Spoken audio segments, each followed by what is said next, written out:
Thank you, Danyetta. And that's something that Martin has brought up on the chat there about, you know, there's some of those barriers and how can we eliminate that, and the need for having allies in other genders. That's very important. And Sutapa, you said to us as a group this week that you felt very much that there are barriers that are perhaps unconscious barriers for some people, but that culture was really important, and especially when you were growing up and how boys and girls are raised differently.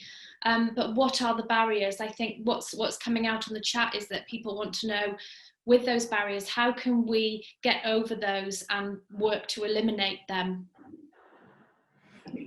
See, it has to come from both the sides, from the side of the organization as well as the women themselves, right?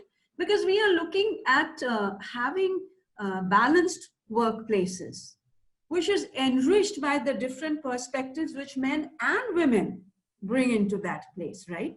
So if we are talking of barriers, yes, in my country, there is a different kind of socialization process for boys and girls, right?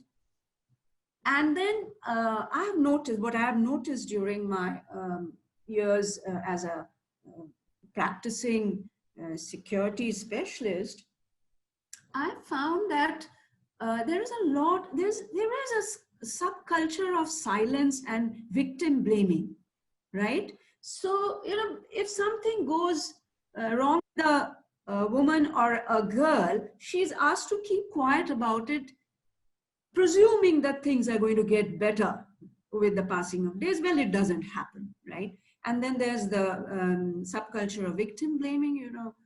She's asked, what did you do that you got into this kind of a position? So these are actual barriers. These are actual societal barriers, cultural barriers. And then in organizations, you have these unconscious blind spots, these biases of gender stereotyping, you know, that, okay, women are meant for this kind of roles and not meant for the other kind of roles. So those things are there, and then that reflects into the hiring process also. It reflects into what we say is the glass ceiling, right? We find so few women at the higher echelons, such few women executives at the top. And it also leads to what I call the glass, you know, escalator effect. There is a difficulty in women getting higher pays, right? Getting to higher positions. So that is a kind of a glass escalator. It acts as an accelerator for the dominant group in that organization, but acts as a kind of, not just a barrier, but something which puts you down. Barrier is something which you try to break. This one is something which is not allowing you to even rise higher in the echelon. So these are the things which come from the biases as well as the, and see, after all, when a human being joins an organization, he or she is carrying the biases, and he or she is coming from the social milieu in which he or she has grown up. So we carry all those biases, right? So, and you know, it's so interesting, like, you know, a couple of years back, although I've been working so much on women's issues and the gender stereotyping and the discrimination, etc., I was sitting in one of the flights, and it was announced, you know, that your pilot and the co-pilot were women, right? They took the names of it.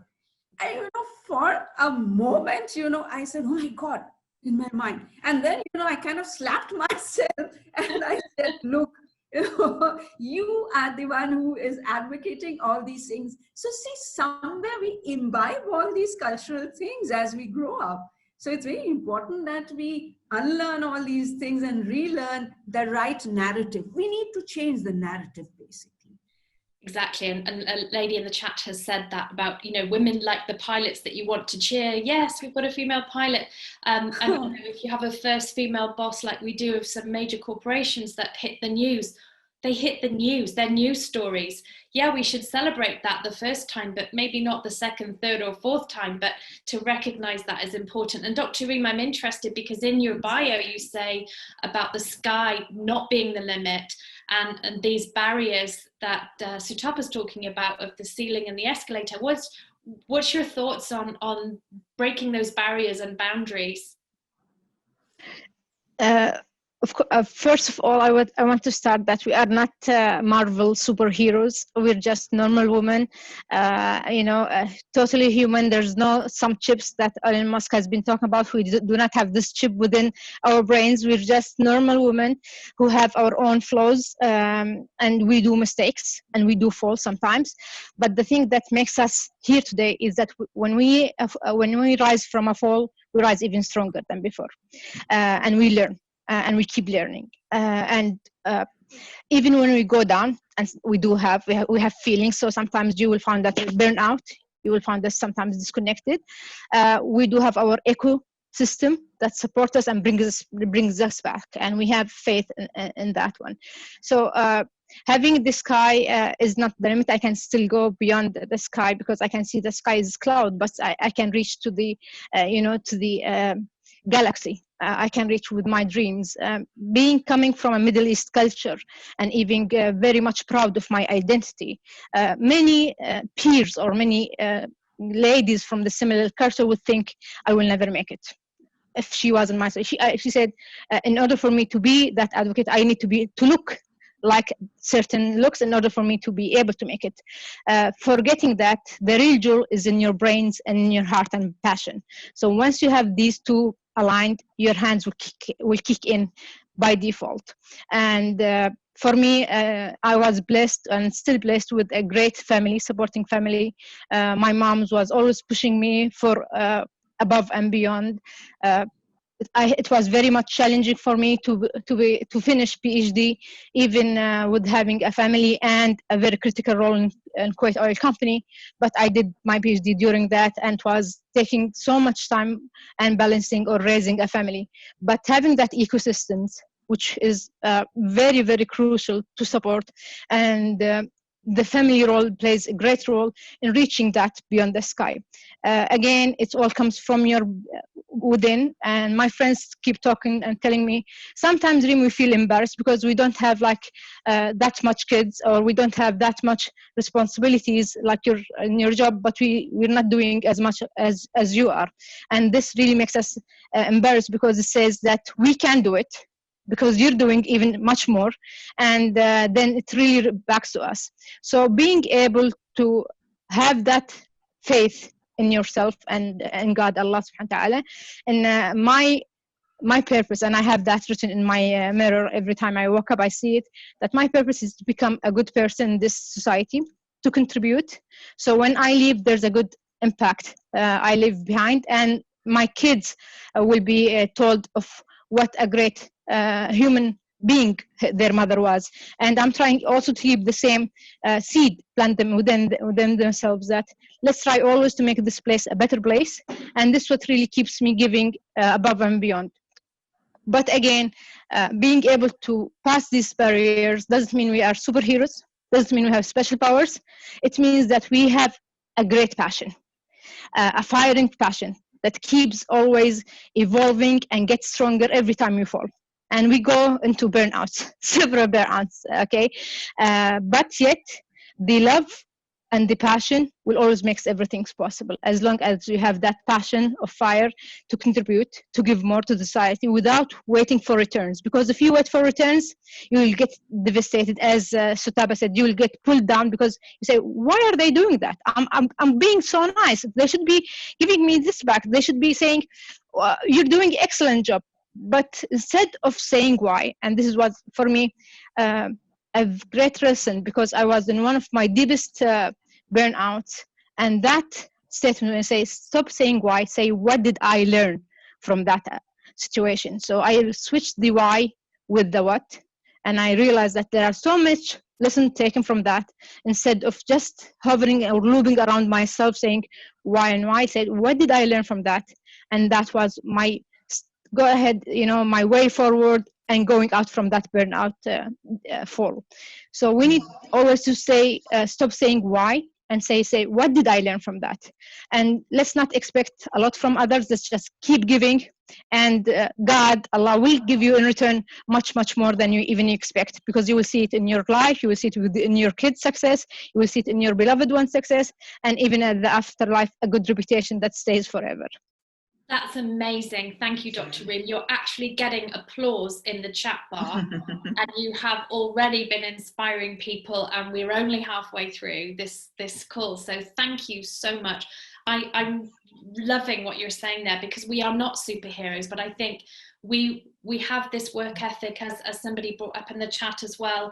We're trying to balance and juggle so many things, and that's part of that multitasking that Sutapa was talking about. And many of you will see that sort of joke online about a woman's brain has all the browsers, is like having a load of browsers open. Have you seen that one? And it's interesting, because that is part of our characteristics, and some of what we bring to the boardroom or bring to our workplaces is a slightly different quality to our male colleagues. Louisa, I was going to come to you to ask you, because yesterday when we were talking, you said about, you're often and have often been the only female in the room. On the subject of barriers, and then what you think that you've done to get over those barriers, and what's motivated you to do that. What's your thoughts on that? Oh, well, for myself personally, it would be just keep slogging through, which isn't very inspiring, I'm sorry. But yeah, it's changed a lot in recent years, and being able to interact with women like this today is absolutely phenomenal. What I did want to mention, which is going to sound very nuts and bolts now after what Dr. Reem and Sutapa have just said, as far as barriers to bringing women into the security world, I think we actually have a bit of an image problem. I know I mentioned when we were talking yesterday that I think if you ask the average layperson what they picture when they think of a security practitioner, it is absolutely not the faces that you see right now. I think that, most times people's maybe only interaction with the security world are security guards or doormen at nightclubs, which is really male. So I think as well as these groups, there's potential for us to reach out more into the community to let women know that there are these pathways. I mean, I know personally that I fell into security. My company was making logistics software before one of our clients said, would you like to try this? And we loved it, and it's now a passion. So now I'm in security. So yeah, even when you're already in there, the career pathways aren't clear. So I think there's work we need to do. And I've heard it suggested that, that there should be more outreach in school career days and universities. And I'm really interested to hear what the other panelists would think about that, because I think it's something we need to address. Absolutely. Let's go to Danyetta. What do you think about that? I think we need to actually start very young in terms of talking about biases. One of the things I noted, I have 3 children, just sitting down and watching television shows with them when they were little. When you talked about the smart person in the room, or you talked about someone going into technology, and often was referring to a young man or a little boy, very rarely did they ever show pictures of young women and girls. And they started down that path, I think, because of the work of like the women on this panel and other women, of trying to get that view out there that women can do more than just what the traditional is. But I really think it starts at that age, when we can start at the very young ages and bring technology, bring the ideas around who and what women can be beyond the traditional roles into things like pre-K, kindergarten here, and start very young, and then we can start to build a bigger pipeline. Because one of the challenges we have when we get to the, I would say the older ages, when you get into teens and above, is that they've already really developed a perspective of, this is all I can be.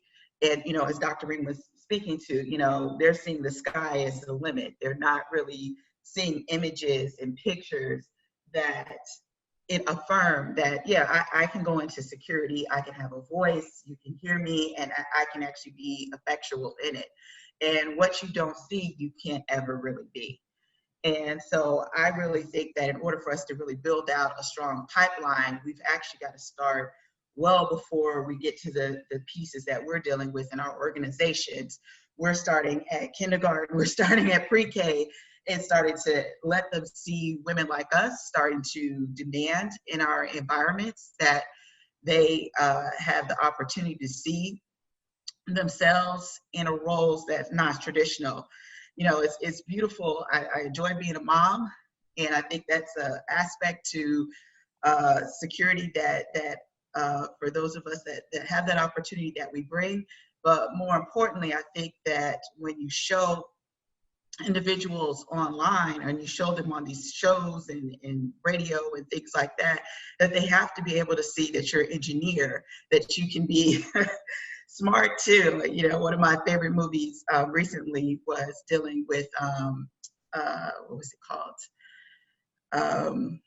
Oh gosh, I just drew a blank on it, but it was talking about three African-American women that were scientists at NASA. And I loved it, and I made sure my kids watched it at least 5 or 6 times because it was sharing a story about the courage of these women and what they were able to achieve by really walking into a room where they said, oh, you have to wear pearls, you know, you have to sit over here. And especially for them in particular, the lead scientist, Katherine Johnson, they said to her, even though we're promoting you into the room with the chief engineers, we're going to put you over on a desk in a corner and you can't drink out of the same coffee pot. So oftentimes, you know, those sorts of experiences, they are relayed that you can not only overcome them, but also being able to see as young girls that, hey, I'm expecting this out of my life. I'm expecting that I can go out and I can be a rocket scientist. I can go out, I can be in security. There is no limit to what is available to me. Excellent. So, thank you so much, Danyetta. Sutapa wants to jump in and say something. Sutapa, you're nodding away. Please share your thoughts. Yeah, just 1 or 2 points about, you know, self-empowerment, because I saw Naomi in the chat. She says that we are always trying to prove ourselves to others. You know, we have to get this thing into ourselves. It has to sink that it's okay, it's absolutely perfect to be imperfect, right? As long as we don't get into this mode, it will be very difficult for us to survive, because, you know, we will be labeled more. We will be labeled more. So at some point of time, we have to put our foot down and say, okay, this is enough. I have my goal clarity. I have my own dreams. I will dream my own dreams and I'll live them. So that is also equal. You have to continuously talk to yourself, you know, and keep empowering yourself. And Danny, I think you were talking of Hidden Figures, right? That's right. Yes, somebody said in the chat that was the movie, Danyetta. that's the movie. Thank you. It's a brilliant at the top of my head. Brilliant. It was. I enjoyed it thoroughly. The 3 women that painted the whole town red. Yes. Yes. Fantastic. And it speaks to what we're talking about. I mean, what I loved about it is it showed how real all of us are. They were still mothers when they were done figuring out how to get us into space. They went home and they took care of their kids. They took care of their families. They had the dichotomies that go on with all of us. You know, we have men that are supportive, but sometimes they don't always understand, because the one lady had the thing going on with her husband. He was like, I want you to go to school as engineer, but I'm not quite sure I'm ready for it, because society in general will look upon me as maybe I'm not quite male enough because I can't be there. I'm not ahead of you. And so those are the kinds of things that I think are important for young women to see, and for us as a community to talk about as well, because we all deal with that. I mean, I had a lot of issues growing up in terms of having that support, but especially once I said I wanted to go into tech. you immediately find that you get a lot of barriers, a lot of resistance, a lot of people looking at you like, engineer, are you sure? You know, you could be a lawyer, you could be a doctor, you could do all these other things. But when I said, no, I enjoy math. This is what I want to do. And, you know, it's difficult as a woman to just sit there and have these barriers constantly being placed in front of you. But I want to go back to something Sutapa had said, actually before we had this call today. And I think it's important to bring out on this is that it's really how you frame the perspective that you come from. People can come at you with all kinds of things. And I'm sure each one of us probably can spend about 45 minutes talking about the things that we've heard that has been said to us, promotions passed over, opportunities that went to another colleague because they just felt that maybe the male colleague would have a better handle and grasp on this. And I really want to say, I think it's your mindset and how you approach it. And one of the blessings I want to say I've had over the years was not just only having male colleagues, but being able to find the space for myself to say, let's change this narrative, let's change this conversation from talking about what you think I look like and, you know, is that a new dress you have on, to let's focus on how we're going to protect people. How are we going to rise above the questions and the biases and all the other things and talk about this from a perspective of how do we protect people? And I often find that when you can get people on that narrative, all of a sudden the fact that you're a woman goes out the window, which it should. And it also opens people up to start being receptive to your ideas and your perspective, because now you're tapping to that piece that really brings us all together. Thank you, Danyetta. That's so true. And I think you've all said having a word with yourself and self-motivating, self-empowering, and people are saying, you know, the lack of female role models in this sector and in industry generally is surprising, but that's why Dr. Reem's saying we shouldn't keep asking ourselves why when something happens, because you can just go around and around and chase your tail. But if you think about what you can do about it and how to, like you say, change the conversation, talk about the work. You have trained exactly the same as any gender to reach your position. So you have the same training and the same capabilities, and it's about your capability and not your gender. That's what we were all saying.